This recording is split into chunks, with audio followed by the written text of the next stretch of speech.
What's up, guys? Welcome back to the channel. I know it's been a while since I've uploaded, but first thing I want to say is I really hope not too many of you guys are affected by this coronavirus pandemic going around. I personally know a few people who lost their job due to the pandemic, and that's not good. And I wish I could, do something to help you guys out, but unfortunately, I still have my own things I need to deal with. So today's video is going to be a combination of something I'm filming now and something that I filmed earlier. Today I'm headed to O'Reilly's to pick up the new zip tie mounting kit for the new fan that I got. So I'm gonna go ahead and try to take advantage, right now that it's not raining, to get that radiator fan mounted up, because I feel like it is a big reason why my car is overheating, and it mainly overheats like in stop and go traffic. If I'm driving, it's fine, which leads me to believe that the fan isn't working hard enough. It is a 4-year-old eBay fan, so this ball fan should be a huge upgrade.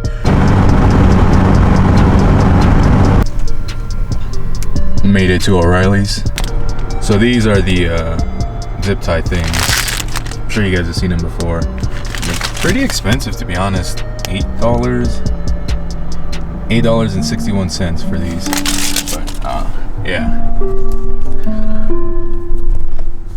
So I got these, and I'm actually gonna head over to my friend Hoser's house, gonna pick him up. I'm gonna have him drive my car, and I'm gonna take some rollers of it. I haven't taken rollers of my car since I got it painted, and it's long overdue, so hopefully I'll show you guys how they turn out. So let me go ahead and go and do that.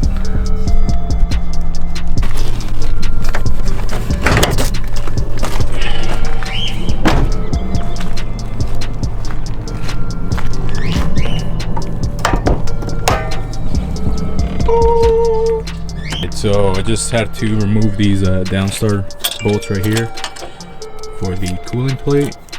And honestly, I should probably wait till this thing cools down, but I'm trying to beat the rain, so just gotta move this. Set it off up there. Yeah, this thing is pretty hot. But I can just remove the cooling plate and set it up there. Yeah, so I just had to remove the cooling plate, and now I have access to the zip tie portion of the cable tie things. But anyways, I'm just gonna cut them from the back. So I'm gonna just cut them from the back over here, and just should free up the fan. But I'm gonna wait a bit because this thing is super hot. Let's cut off the little zip ties holding up the fan. So this is all loose now, so I can remove it. And I was kind of sketched about the Cerakote stuff. The hoses, they're still very, very hot, like to the touch, even the radiator. But the header is pretty much cool. Like, you shouldn't be able to touch an exhaust manifold like this, especially after driving the car for like an hour.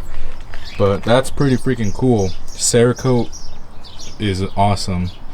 And yeah, so if you need any Cerakote done, hit us up over at Velocity Powder Coating. But anyways, back to the install. Gotta remove this radiator fan right here. So I actually just removed the intake box. See, it's right down the floor. Just to make it easier to remove the fan and install the new fan. So I just gotta push this hose out that way and just feed it out this way. There we go. The eBay fan is out. Now we can put the new spall fan in. I just got to get it out of the box. So here's the spall fan, and here's the eBay fan. Pretty big difference. I like how the spall fan has like the curved blades. I don't know if that makes a difference. I'm sure it does. After burning my hand multiple times, I finally got all the little zip ties on. So there's 4 in each corner. As you can tell, they go right here, and 2 down at the bottom. But anyways, the fan's on finally, so we'll put everything back together and let's go for a test drive.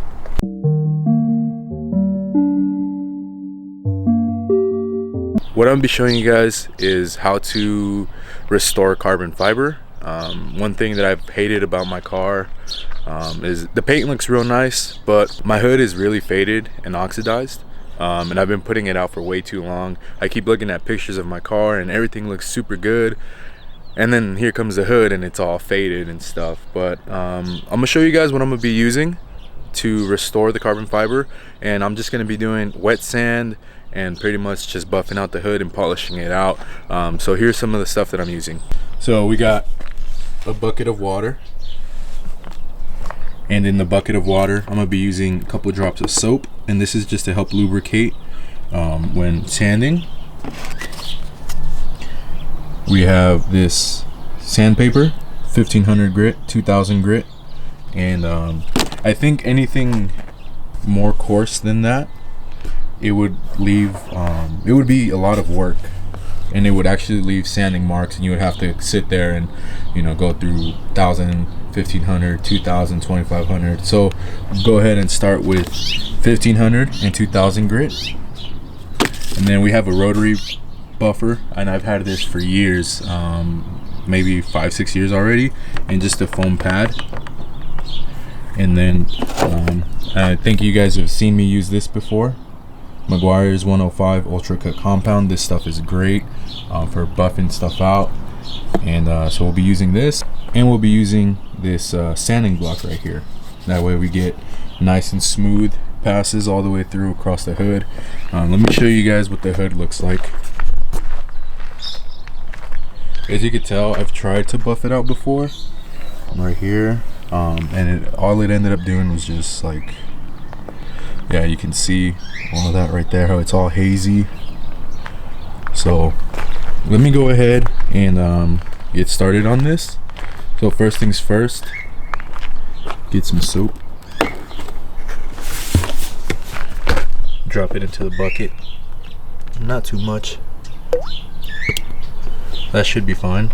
Then you take your sandpaper, I'm taking all 6 sheets, and I'm gonna just dunk them in the water. So I have the sanding block like this, as you can tell, piece of sandpaper, dunk it in the water. You just want to start going sanding. You're gonna want to watch out for the edges right here, but pretty much sand down the entire hood all the way. So yeah, you guys see what it looks like now. I'll show you guys what it looks like after I'm done. So one thing I forgot to mention is it's good to grab like a sponge like this and dunk it in the water and just kind of like squish it so like water runs, and you know, just keep doing that as for lubrication. But all this white stuff that you see, this is good signs. All this is oxidation, and if you look at it like against my bumper, see how it's yellow? You know, I don't know if you've seen yellow headlights and stuff, but that's all oxidation being removed. And you know, you just want to keep going. This is the way that it looks when it's wet. It's how it should look after I buff it out. But yeah, so hopefully we can get the desired result. But it takes a lot of elbow grease to get there.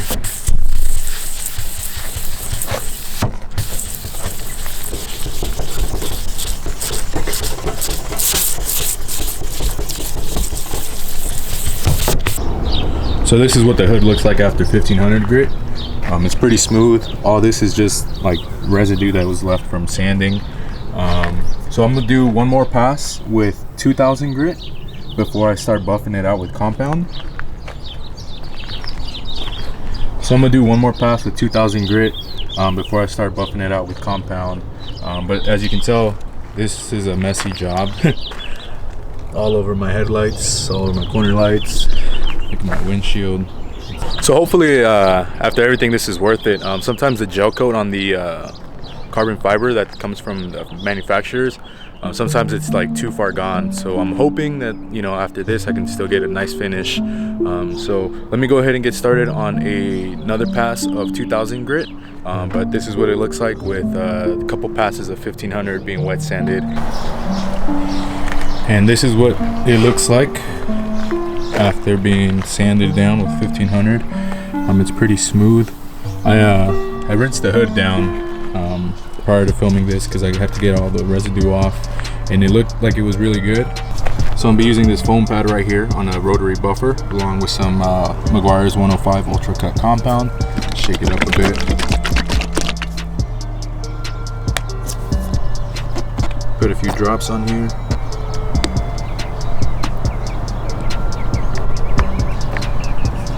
And a little bit goes a long way with this stuff, so you don't really need too much to start. I don't really have a tripod out here right now, so I don't know how I'm going to film the process of me buffing it. I wish I could have like a time lapse of it, but just working with what I got.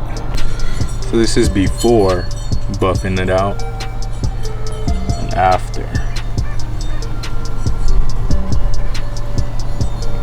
So this part is very time consuming because you got to go back and forth and do passes and stuff, but yeah, we're getting there, making some progress. Big difference, huh?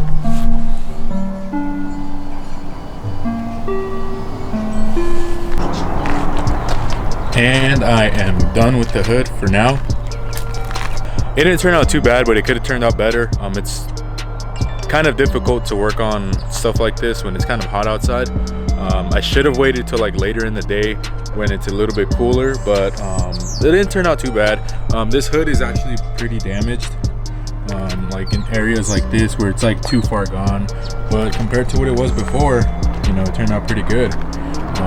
As you can tell, this is like a very messy job, so I need to wash my car. So I'll probably just go down to the car wash and wash it there. But yeah, so it didn't turn out too bad. I wish I could have filmed more of the process. I didn't think of getting my tripod till, you know, now. But you know, I appreciate you guys watching the video either way. I know it's been a while since I put something out, so hopefully this video helps you guys out with the stay home order. Gives you something to watch, maybe something to do on your own car. And you can use the same process on paint. If your paint has orange peel, you can color sand and buff it, stuff like that. But anyways, that's it for this video. Appreciate you guys for the support as always, and I'll catch you guys on the next one. Peace.